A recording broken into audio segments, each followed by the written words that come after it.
Well, after playing Lloyd and Spy Family, that is kind of true, though Anya still has you beat.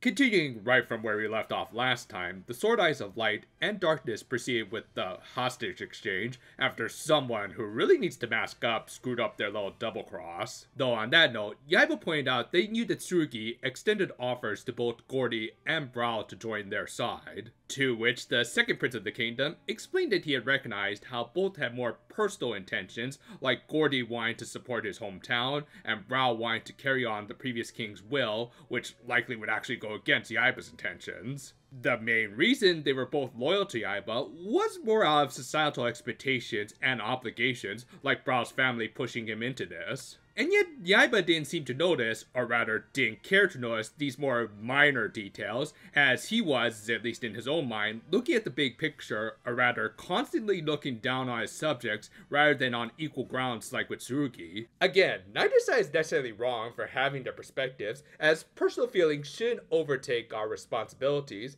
but at the same time, what's really the point of living if we can't live by our own rules as well? Thus, there was only one really obvious solution.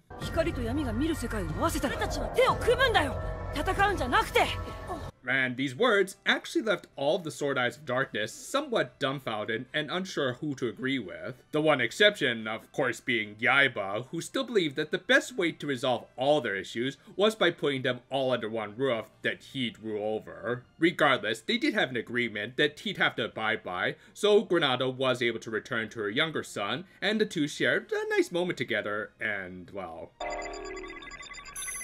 Surprise, motherfucker! Yeah, as I said, Yaiba technically did the exchange right, but he also happened to sneak a little sleeper agent program into Bringer that would activate if he saw Tsurugi and his mom touch hands.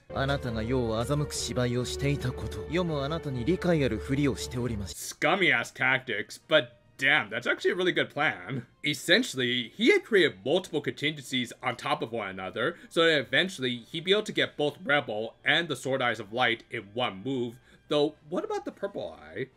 Huh? Yeah, come on. How can this kid clad in purple be the purple Sword Eyes? Oh. So, yeah, with the exception of the still unknown Red Sword Eye of Darkness, everything was in his grasp. Granted, in a nice little bit of visual storytelling, Amarella was clearly not totally in with this whole situation of her king using some very underhanded tactics to get his way. Same kind of applied for Brawl, though he might have been expressing it through his very frustrated face. Obviously, Yaiba's minions weren't quite as tightly knit as he might have thought. Regardless, for their current situation, Tsurugi did have to try to get his friends and mother to safety, so of course he bet their freedom on a card game. Yaiba agreed, but he wouldn't be battling against him. Yup, he made the boy fight his robot friend, but knowing his anime tropes, Tsurugi figured that maybe giving him a few good love taps would snap him out of it.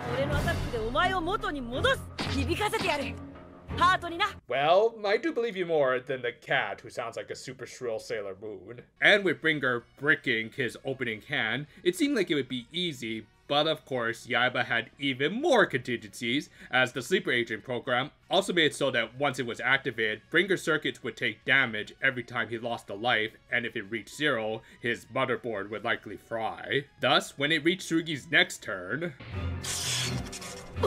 Ah, damn it, he's just gonna throw the game and rob us of what could have been a perfectly good fight and... Oh, well, never mind then.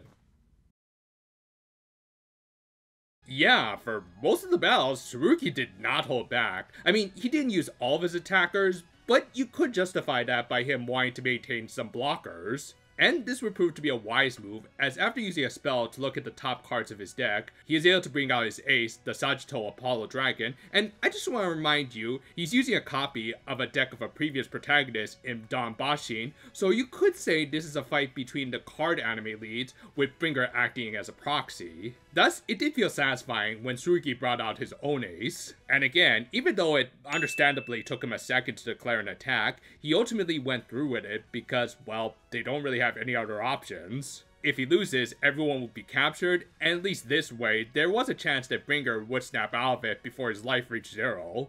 Again, I just appreciate that they're not robbing us of a perfectly good battle, with the protagonist not even trying any other options. Anyway, Bringer managed to survive a full attack with a spell that reduces damage to just 1. With that, he was able to show off the full power of a protagonist card by double braving his Sagittal Apollo Dragon and wiping out Tsurugi's field with 1 attack, and would have been able to go for game if Tsurugi didn't have a card that could end the battle after the Key Spirits had one of the best exchanges in the series so far. With that, Tsurugi went into his final moves of the game with him bringing out Arc to fight the stronger Double Brave Spirit, and he managed to overtake it thanks to a couple of power boosting spells. And you know how I said that last exchange was one of the best? Here's the actual best, as again, these are the 2 signature cards of 2 protagonists duking it out with the newer one eventually winning out over the more experienced one through a little perseverance, rather symbolic. However, while he won this battle, he couldn't bring himself to win the war, even though he still had one more spirit that with Arc's effect could have depleted Bringer's remaining life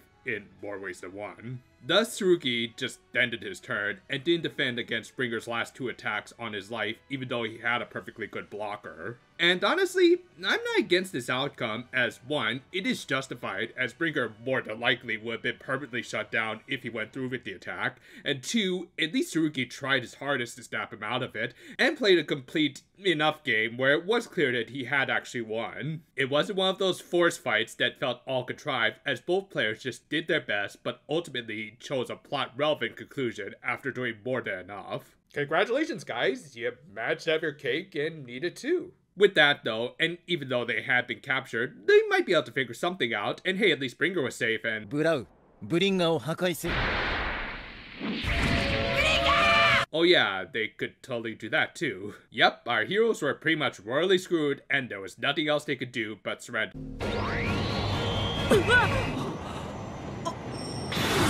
Okay, can we stop with all of the sudden twists? You're making my head spin. So yeah, Tsurugi was seemingly teleported away by some dark flames, while his sword eye was transferred to Bringer, which through some clever visual storytelling by holding on this shot of Granada, suggested that she was behind this, likely through that kiss she had given the droid as a final precaution. With that, the episode ended with Hagakure managing to escape with Suo, and the rest being captured, all the while Yaiba was left wondering what had happened to his little brother.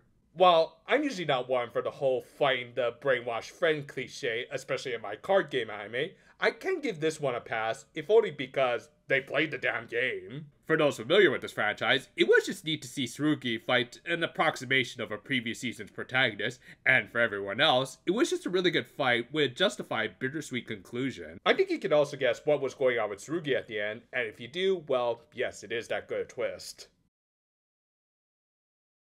As I've said many times, I'm not a huge fan of brainwashing stories, as often it feels forced and removes a character's agency. Though in this case, it is a little more justified for the simple fact that Bringer is a robot, so manipulating him is as easy as rewriting some code. Obviously, you could still argue that he's a living person, as I would, but regardless, it did make Yaiba out to be a rather devious, yet admirably effective antagonist for coming up with such an intricate plan. He'll do anything to prove that his closed-minded beliefs are right, and thus it's up to Tsurugi to convince him that there is a middle ground that they can take, which he'll start exploring in the next part of the series. For now though, I did actually like this sort of loss for him, as 1, he did legit play the best game he could, with him pretty much having won it, and just choosing to throw it as it was the only way to save Bringer, showing that he has grown both as a fighter and as a person who can accept defeat if it serves a greater purpose. And overall, this was just a strong episode to lead into the next major arc of the series.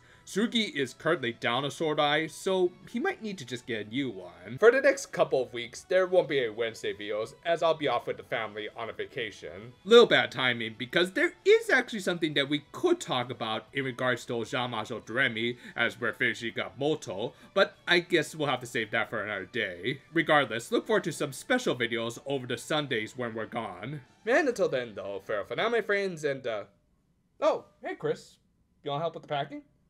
Okay, thanks dude. Yeah, don't worry, I'll make you look good in those videos.